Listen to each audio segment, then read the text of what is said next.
Alors, bienvenue à un autre atelier Radi Media. Aujourd'hui, qu'est-ce qu'on va faire? On va faire un pain de viande, mais pas n'importe lequel. Je vais vous montrer ma technique à moi du pain de viande à la bière. Donc, à tout de suite. Premièrement, ce qu'on va faire, c'est qu'on va aller mettre les aliments qui vont à l'intérieur du pain de viande. Moi, j'ai choisi carottes, céleri, oignons, des herbes salées, du persil. On va mettre de la chapelure, pain, panko, qu'est-ce que vous avez sous la main. Donc, allons-y. On va commencer par couper nos petits légumes en brunoise. Vous pouvez le couper en cubes, en brunoise macédoine, comme vous voulez, en autant que ce soit presque homogène dans le mélange de votre pain de viande. Donc, let's go!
Donc, il est maintenant le temps de mélanger notre viande hachée avec notre mélange ici.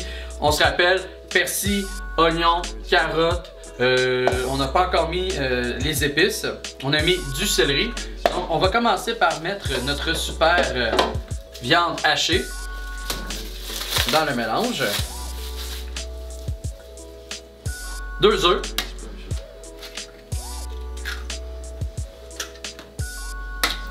On va aller mettre une petite touche d'herbes salées pour les épices, la saveur. Ça va être complètement délicieux. Donc vous pouvez voir ici, là, ça va être un super de beau mélange. Puis ce qu'on va faire, c'est que on ne le cuira pas de la façon qu'on le fait d'habitude. Je vais vous montrer quand même c'est quoi mon truc pour que en fait la viande ne soit pas sec, puis que ce soit vraiment un pain de viande là, délicieux. Habituellement on met de la sauce tomate et tout. Moi en fait c'est ça, là, je le fais cuire en cylindre, mais ce que je vais faire par-dessus, c'est que je vais mettre un fromage bleu ou un fromage fumé sur le dessus, quelques petits champignons, échalotes caramélisées, puis un peu de sauce au bœuf, ou vous pouvez mettre de la sauce que vous voulez dessus, là, ça peut être une sauce plus crémeuse, là, donc, ou une sauce au poivre, c'est comme vous le voulez. Donc, allons mettre le panko, ici comme ça. Pour que ça devienne un pain évidemment. Hein? Puis nous allons mettre une bonne bière. Moi je mets toujours de la bière rousse dans le mélange. Donc on va aller mettre un peu de bière ici. Hein? On va laisser un peu la viande s'imbiber de bière. Et on va aller brasser le tout ensemble. Vous allez voir, toute la bière va rentrer là, dans la viande. Ça va y donner une saveur complètement exquise. Et voilà, tout simplement, le mélange est fait. Nous avons mis nos herbes salées, nous avons mis notre bière, notre panko. On va en mettre un petit peu plus de panko. Notre panko, notre céleri, carotte, hein, notre mirepoix, oignon, nos œufs, bien sûr. Et nous avons enfin ici notre super viande, notre appareil pour faire notre pain de viande tout simplement délicieux. Avant de continuer la recette, qu'est-ce qu'on fait entre le mettre dans le papier d'aluminium et la recette de base? On se boit une bonne gorgée de bière. Hein? La créativité vient toujours après la gorgée. On y va aussitôt.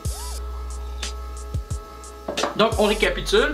On a coupé nos légumes, tout ce qui était carottes, oignons, céleri. On a coupé notre persil. On a mis nos herbes salées. On a mis des oignons.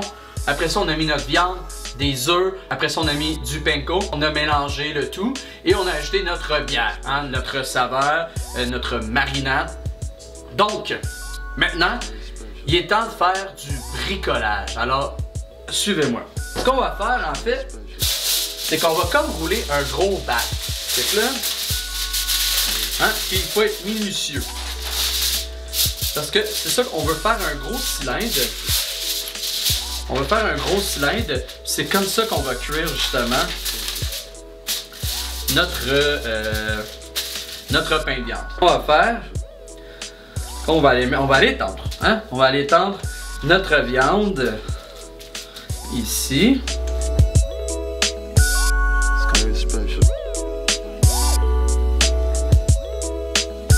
On le roule ici, hein, comme j'avais dit, je suis pas un menteur.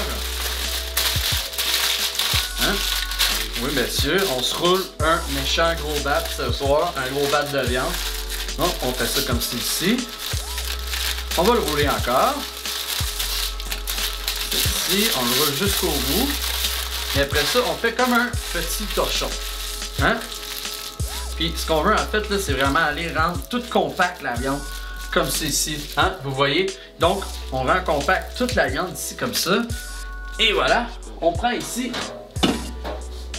une excellente, très belle plaque. Et on va aller mettre ça ici à 350 degrés Fahrenheit. Tout dépendamment de l'intensité du four, moi j'ai un four conventionnel chez moi. Donc, c'est un four conventionnel, suis la vibe. Je vais mettre ça à 350 Fahrenheit pendant 1 heure, ok? Ça se peut que ça prenne plus de temps, ça se peut que ça prenne moins de temps. Y a-tu plus de gras dans ma viande, moins de gras? Ça va dépendre. L'important, c'est pour vérifier, il va pas le couper, tu vas gâcher la recette. Fais juste rentrer, admettons, peut-être un petit couteau dans le côté, tu le ressors si tu vois plus de sang. C'est supposé d'être cuit, ok? Il n'y a pas de formule magique pour ça, mais quand même, c'est sûr que là, si tu vas le couper en plein milieu pendant sa cuisson, tout à quoi sert justement cette méthode de cuisson-là, ça va être gâché complètement, ça va redevenir sec. T'sais, ici, là, j'ai mis beaucoup de jus / beaucoup de bière, mais pour que ce soit vraiment humide, je suis allé chercher des ingrédients pour que ce soit très humide. Je veux vraiment que quand mon petit torchon de viande ici va sortir, quand je vais le couper, ça va être juteux, ça goûtera pas nécessairement l'amertume de la bière, mais il va y avoir quelque chose de magique, si on veut, dans la saveur. Donc, on le met ici en torchon, en saucisson, comme vous voulez, au four 350 degrés Fahrenheit, et on se revoit dans 1 heure. À tout de suite!